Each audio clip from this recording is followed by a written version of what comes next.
Okay. అన్న నమస్తే అన్న. ఇప్పుడు 24 ఎలక్షన్లు ఉన్నాయి కదా. ఇప్పుడు టీఆర్ఎస్ కేసీఆర్ పాలన ఎట్లుంది? వచ్చే ఎలక్షన్లో కేసీఆర్ వస్తాడా, లేకపోతే బీజేపీ కాంగ్రెస్ ఏమైనా ఛాన్స్ ఇవ్వాలనుకుంటా? ఎలా ఎలా ఉంది? పబ్లిక్ అయితే టీఆర్ఎస్ పార్టీ మీద అయితే విరక్తి చెందిరు. కొంచెం చాలా వాళ్ళందరూ నర్వస్గానే ఉన్నారు. దేనివల్ల? అంటే ఈ అధికార పార్టీ దౌర్జన్యాలు వాళ్ళ కొన్ని ఇది ఇంకా వాళ్ళు అనుకున్న ప్రజలకు ఇస్తున్న సంక్షేమ పథకాలు ఇవ్వలేకపోవడం, ప్రజలకు దగ్గర కాకపోవడం, దానివల్ల చాలామంది ఇది ఉన్నారు. ఇప్పుడు ఈ కవిత గారు లిక్కర్ స్కామ్ గురించి చెప్తారు, అడిగితే అది ఎంతవరకు నిజం అంటారు? ఈ లిక్కర్ స్కామ్ చాలా స్కామ్లలో ఉన్నారని అందరూ అనుకుంటున్నారు.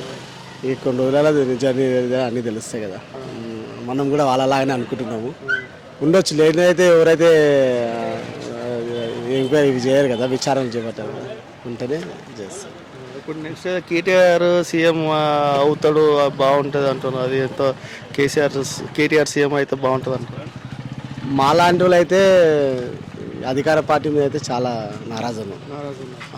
వాస్తవానికి చాలా ఈ ట్రాఫిక్ చాలన్లు కానీ, ఇంకా చాలా అయితే ఇట్లాంటి ఇంటి ట్యాక్స్, కరెంటు బిల్లులు కానీ దాని మీద అయితే చాలా అంటే ఇక్కడ చాలా బిల్లులు పెంచి ఈయన మళ్ళీ పథకాలు ఇస్తున్నట్టు, రైతు బంధు అన్నట్టు, అవి పింఛన్లు అని.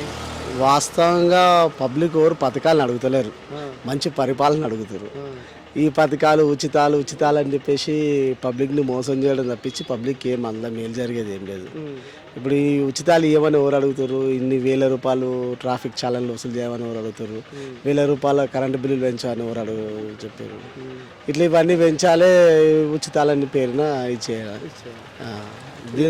ఇవన్నీ జనాలు చూస్తున్నారు. చూసి వచ్చే ఎలక్షన్ వరకు ఏందని సమాధానం చెప్తారంటారా? ఖచ్చితంగా సమాధానం చెప్తారు. ఇప్పుడు గతంలో తెలంగాణ అంటే అందరికి అభిమానం ఉండే, అందరం తెలంగాణ టీఆర్ఎస్ పార్టీ మేము కూడా అభిమానులే ఉండే. వస్తే తెలంగాణ ప్రభుత్వం వస్తే మన సొంత ప్రభుత్వం వస్తుంది, సొంత స్వరాష్ట్రంలో మంచిగా అవుతాం, ఉద్యోగాలు వస్తాయి, అందరం మంచిగా అవుతాము, ఇంకా రాష్ట్రాన్ని అభివృద్ధి చేస్తామని అనుకున్నాం. కానీ వీళ్ళ ఇప్పుడున్న పాలన చూసి అయితే చాలామంది విరక్తి. ఇప్పుడు టీఆర్ఎస్ మీద కొంచెం నారాజీలు, తర్వాత బీజేపీ కాంగ్రెస్ రెండు ఇట్లా ఏది వస్తే బెటర్ అంటారు? బీజేపీ వస్తే బెటర్ అనుకుంటున్నాను. ఎందుకంటే ఇప్పుడు కాంగ్రెస్ పార్టీ ఇక్కడ స్టేట్లో లేదు, సెంట్రల్లో లేదు కదా. బీజేపీకి ఒకసారి రాష్ట్రంలో ఇస్తే ఎట్లుంటుంది చూద్దాం. ఆల్రెడీ తెలంగాణ కాంగ్రెస్ గతంలో ఉమ్మడి ఆంధ్రప్రదేశ్లో కాంగ్రెస్ చేసింది, ఇప్పుడు టీఆర్ఎస్కి 2 పర్యాయాలు ఇచ్చింది. ఒకసారి బీజేపీకి ఇస్తే బెటర్ అని అనుకుంటున్నాం. ఒకసారి దాన్ని కూడా చూస్తే వాళ్ళు ఏం చేయగలుగుతారు, రాష్ట్రానికి ఏమైనా చేస్తారా చేయరా అనేది కూడా తెలుస్తుంది కదా అని ఒక అవకాశం బీజేపీకి ఇస్తే బాగుంటుందని మా లాంటి వాళ్ళు అభిప్రాయం. ఇంకోటి, ఇప్పుడు షర్మిల గారి పార్టీ కానీ, మళ్ళీ చంద్రబాబు, పవన్ కళ్యాణ్ పార్టీ, వీళ్ళ పార్టీ మన తెలంగాణ మీద ఎఫెక్ట్ ఉంటుంది అంటారా? ఏమన్నా ఉంటుండొచ్చు, వాళ్ళు కూడా పోరాటాలు చేస్తారు కదా, ప్రజల్లోకి వెళ్తారు, ఉండదని మనం అనుకోలేము. తెలంగాణ గెలిచే అవకాశాలు ఉన్నాయి అంటారా వాళ్ళు? ఏమన్నా తెలంగాణ గెలిచేదంటే చెప్పలేము. ఏమైనా 1-2 సీట్లు ఏమైనా గెలిస్తే కూడా గెలవచ్చు, గెలవకుండా ఉండరని అనలేము. కష్టపడుతారు వాళ్ళు కూడా. ప్రజలు ఎలక్షన్స్ టైంలో వాళ్ళ మనసులో ఏముంటుందో అనేది, ఇప్పుడు నా మనసులో ఏముందనేది నేను ఓటు వేసేటప్పుడే చూపించుకుంటా, కానీ ఎవరి ప్రలోభాలకే తెలియదు కదా. ఒక్కొక్కరి మీద ఒక ఆకర్షణ ఉంటుంది, అట్లా వాళ్ళ మీద కూడా కొంత ఆకర్షించవచ్చు. మొత్తానికి 2024 ఒకసారి బీజేపీకి అవకాశం ఇవ్వాలని ఖచ్చితంగా కోరుకుంటున్నాం. ఇస్తేనే అసలు ఏంది వాళ్ళు కూడా ఏం చేయగలుగుతారని తెలుస్తుంది కదా.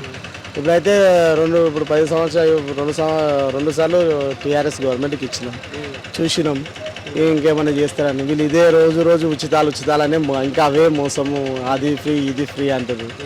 ఫ్రీలతోటి ఎవరికి మేలు జరుగుతాయని వాళ్ళు కూడా ఆత్మవిమర్శన చేసుకుంటే బాగుంటుంది. ఇప్పుడు ఈ కవిత గారు లిక్కర్ స్కామ్ గురించి అడుగుతా, మీరు లిక్కర్ స్కామ్ ఉంది కాబట్టి విచారణ చేయబడుతుంది. లేనిదైతే ఆరోపణ చేస్తే ఎవరు ఊరుకోరు కదా. ఇప్పుడు సామాన్యుడి మీద పోయి ఆరోపణ చేస్తలేరు కదా. ఇప్పుడు ఆమె మీద ఉంది కాబట్టి ఆమెను అంటారు, కానీ కేసీఆర్ చేసిండు, కేటీఆర్ చేసిండు, హరీష్ రావు చేసిండు అంటలేరు కదా. ఆమె ఉన్నదని ఆమె పేరే తీసుకుంటున్నారు. లేనిది కూడా ఇప్పుడు సిబిఐ కానీ ఈడీ కానీ ఊరికే ఆరోపణలు చేయవు కదా. ఒకవేళ ఆరోపణలు చేస్తే వాళ్ళు న్యాయం, కోర్టులు ఉండే దాని ద్వారా కూడా న్యాయ పోరాటం చేయొచ్చు. దానికి భయపడి పబ్లిక్ని అంతా రెచ్చగొట్టి కొట్లాటలు ఇవన్నీ అవసరం లేదు అని నేను అనుకుంటున్నాను. తప్పు చేయనప్పుడు నిర్భయంగా ఉండాలి, చేయనప్పుడు మనం ఎందుకు భయపడాలని నా ఉద్దేశం.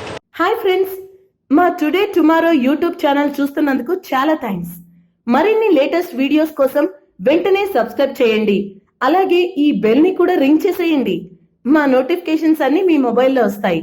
అలాగే మా వీడియోస్ మీకు నచ్చితే లైక్ చేయండి, షేర్ చేయండి, నచ్చకపోతే కామెంట్ చేయండి.